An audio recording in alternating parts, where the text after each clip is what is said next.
যারা রমজানের শেষ দশকে মক্কা শরীফে থেকেছেন তারা শাইখ আব্দুর রহমান সুদাইসের কুনুত পেয়েছেন। যারা পেয়েছেন অথবা কেউ টিভিতে ভিডিওতে দেখেছেন, শাইখ আব্দুর রহমান সুদাইস 27-এর আলোচনায় 45 মিনিট থেকে 1 ঘন্টা দোয়ায় কুনুত পড়ে। কতক্ষণ? আল্লাহুম্মা হদিনা ফিমান হাদাইত ওয়া আফিনা ফিমান আফাইত ওয়া তাওয়াল্লানা ফিমান তাওয়াল্লাইত ওয়া বারিক লানা ফিমা আ'তাইত ওয়া কিনা ওয়াসরিফ আন্না বিরহমাতিকা শাররা মা কাদাইত ফা ইন্নাকা তাকদি বিল হাক্কি ওয়া লা ইয়াকদা আলাইক। এমন ভাবে হেরেম শরীফে মক্কায় শাইখ আব্দুর রহমান সুদাইস দাঁড়িয়ে হাত তুলে লক্ষ লক্ষ উমরা পালনকারীদেরকে নিয়ে এক মুনাজাত ধরে কাঁদতে কাঁদতে মানুষ বেহুশ হয়ে যায়।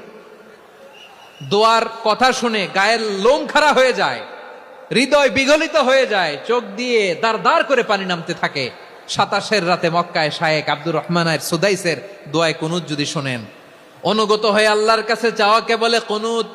আল্লাহ বলেন আল কানিতিনা ওয়াল কানিতাতি, অনুগত বান্দাদেরকে আমি পছন্দ করি। আমার 3 নাম্বার পছন্দনীয় বান্দা হলো অনুগত নারী ও পুরুষ। সুবহানাল্লাহ পড়েন।